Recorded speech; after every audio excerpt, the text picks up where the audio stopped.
Price of gas, it changes, it fluctuates, it's hard to stay on top of it, and you don't really have much of a choice but to buy it if you have a gas vehicle, and so many of us do. But there are practical ways to save and keep some gas money, so we're going to talk about that today. First, we're going to talk about why prices rise and fall, then we'll get into ways to save. All right, let me be an old man for just a moment, if you'll bear with me. I can remember when gas was 99 cents a gallon. It was the late 90s, I think I was 17, I had just gotten my first beater car, but it was total freedom. I could go to the gas station, fill up my tank, and have enough left over for a soda and a bag of chips, and it felt really good. Those were the days, and interestingly enough, the experts say gas prices are actually a good predictor of overall economic mood. So when prices are low, kind of have all the feels. Feeling good, you're going out, doing stuff, spending money. But when prices are high, it's just the opposite. The outlook's not so hot. People are feeling less like they can go out and spend money and maybe staying in and doing less.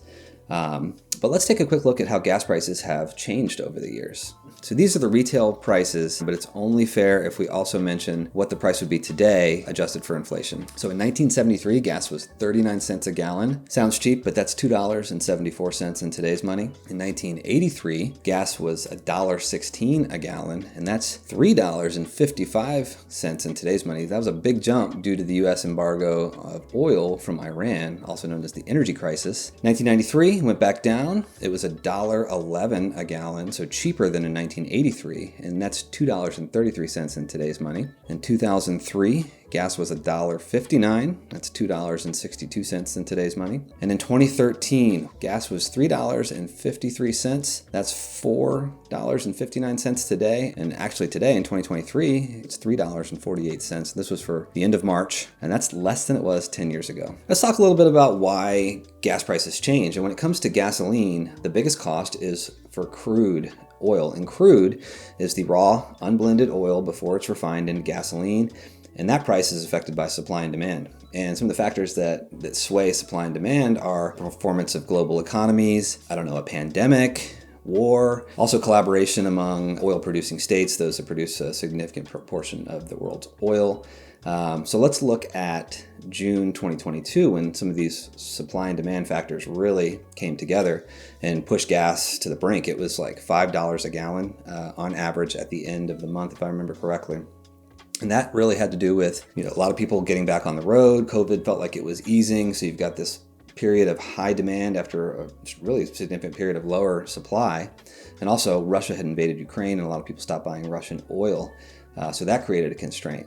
Now, is this normal? I think the history shows prices don't fluctuate that much, but wouldn't it be good to not have to worry about changing gas prices? And the way to do that is to not focus on what you can't control, focus on what you can control, like your spending habits, your driving habits, and doing a little planning. All right, enough with the lesson and the boring stuff. I told you I'd get there. Let's get into the actionable tips on how to save on gas. So the first tip, keep the car you have and take care of it. So upgrading it to a new car is definitely gonna cost you. You wanna know how much? Well, according to Kelley Blue Book, the average price of a new car at the end of 2022 was $50,000, which I can't even fathom that. Average price of a used car, according to iSeeCars.com, was over $33,000 at the end of 2022. I mean, buying a used car used to be a way to save money. It's not anymore. So it's definitely going to be cheaper to take care of the car you have.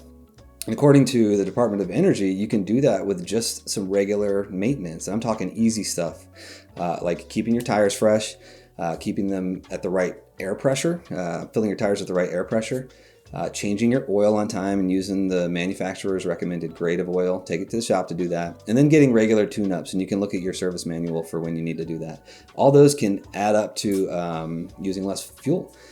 And let me tell you this. So let's say you do go out and you buy that nice new, it's going to be more efficient, but definitely more expensive car.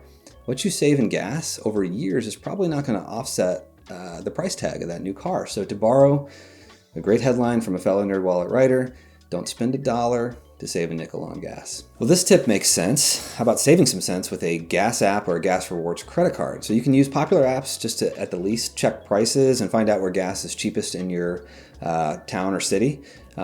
Or you can get a few cents off just by signing up for the gas app for the rewards program. So popular gas app Gas Buddy, they'll issue you a debit-like credit card that you can use to fill up, and you'll get money back in the form of a discount. Another popular app, Upside, will allow you to link an account to an existing credit or debit card, and then you can check in when you get to the gas stations, fill up, or show your receipts. If using apps is too tedious, and I totally get that, skip the middleman and go right to the credit card with gas rewards.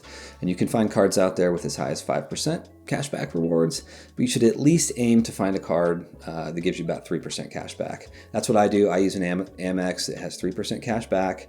I have one of your standard 3-row SUV dadmobiles that costs way too much to fill up, like $75, but I'm getting a couple bucks back every time I fill up, so I'll take it. And if you do use your credit card, we wouldn't be NerdWallet if we didn't say, pay that bill in full every month, so fees and interest don't take away what you're saving with those rewards. All right, here's a tip, Speed Racer. Lighten that lead foot of yours. And I really like cars, so I tend to handle my cars like a baby, and that spills over to the way I drive. I tend to have a light touch. I think I recommend that for others. When you are leaving from a stoplight or a stop sign, pressing that gas pedal easy, not slamming on the gas and getting up to speed quickly, letting yourself get up to speed gradually, that can save money on gas. The same goes for when you're coming up to a light, lifting off the pedal well in advance, letting the weight of the car slow you down, not speeding up just to slow down, that can save gas. When you're driving on the highway, remember this: 55 to 65 to optimize your gas mileage. When you're actually going that speed limit, you're using less fuel. When you're going faster, you're stepping on the gas, you're using more fuel, you're probably attracting the attention of cops. You don't want either of those things. And if you have a newer car, pay attention to that MPG monitor in your dash or on your screen to see how your driving habits are affecting your mileage. Here's another one for you. Research and plan your fill-ups before you take a road trip. So you can get online and you can check prices at the destination that you're going before you go and see if gas is cheaper. I live on the East Coast. Let's say you're driving from Philadelphia to Baltimore. Well, you might find in your research the gas is actually cheaper in Maryland because Pennsylvania has a higher state tax on gas. That could be the case. So you fill up there. This works for shorter trips too. You can use it during your daily commute to work. Maybe gas is cheaper in the city that you work in or a city that you pass through. Well, just make it a habit to buy gas there whenever you need it. The point here is just to be strategic about filling up your gas and do so in cheaper cities. Simple tip alert: stack your errands to limit your trips, because when you're not driving, you're saving money, and you can do this with just a little bit of planning. Combine trips, combine your errands into one trip. Map your route ahead of time. Make sure you're going the most orderly route. Maybe you got to get your kids on the way. There's a grocery store. Hit the grocery store first. Get your kids from daycare. Could also pick up the prescriptions. Hit the dry cleaning that's on the way. If you still use dry cleaning, I don't know about you, but I wear sweatpants every day. But the point here is when the engine is off, you're saving money. So a little planning can go a long way. All right, next tip: buy gas at the grocery store or the local wholesale club. You probably noticed that a lot of grocery chains have gas stations in their parking lot or sort of adjacent to the parking lot, and you can often use the rewards points you get for shopping for food to save on gas. In my town, I use Safeway. They've got a gas station in the parking lot, and the way it works there is $1 spent on food equals 1 reward point. When you get to 100 rewards points, that gets you 10 cents off per gallon on a single fill up. 200 rewards points get you 20 cents off per gallon on a single fill up. And I think if you get to 1,000 points in a month, that is $1 off per gallon on a single fill up. So key point here is fill up when your tank is low so you can maximize that discount on as many gallons as possible, because those points do expire at the end of the month and they'll reset.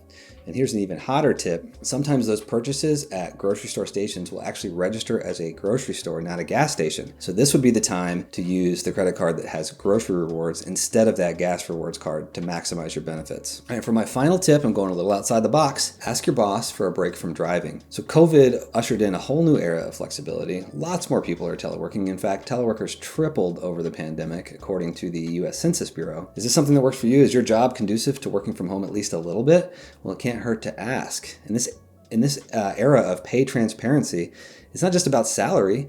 Negotiate the perks too. And not driving to work, staying home for 2 days and working is a perk. So when you get ready to ask your boss, play up the productivity angle. Maybe you frame it like this: like, "Sir, ma'am, if you let me work from home, it's really going to help me out a lot. I'm going to save some money, but most importantly, I'm going to be more productive because I'm not driving those 2 hours or however many it is, and there's nobody around me distracting me. I'm going to get more work done." Give it a shot, see what happens. Let's not forget about the elephant in the room here. the best way to save on gas is to not need it. And yes, electric vehicles are getting better. Hybrid vehicles, the technology is getting better and better, and more of them are coming to market every day. But it's not for everybody. That's the reality. So if you are in the market for a car, do the math. Calculate your upfront costs with the cost of the life of the vehicle, factor in maintenance, and yes, consider something with good fuel efficiency. An electric vehicle, a hybrid. Don't be like me and think about that big old truck that you can't stop thinking about, that you've been eyeing because the price tag on that thing is ridiculous and the MPGs are even more ridiculous. But if you're just looking to save money and keep things constant, focus on the things that you can control to make the impact of volatile fuel prices just less of a factor in your life. I'm Tommy Tindall, personal finance writer at NerdWallet, and it's basically my job to help you save money and even help you make a little money on the side.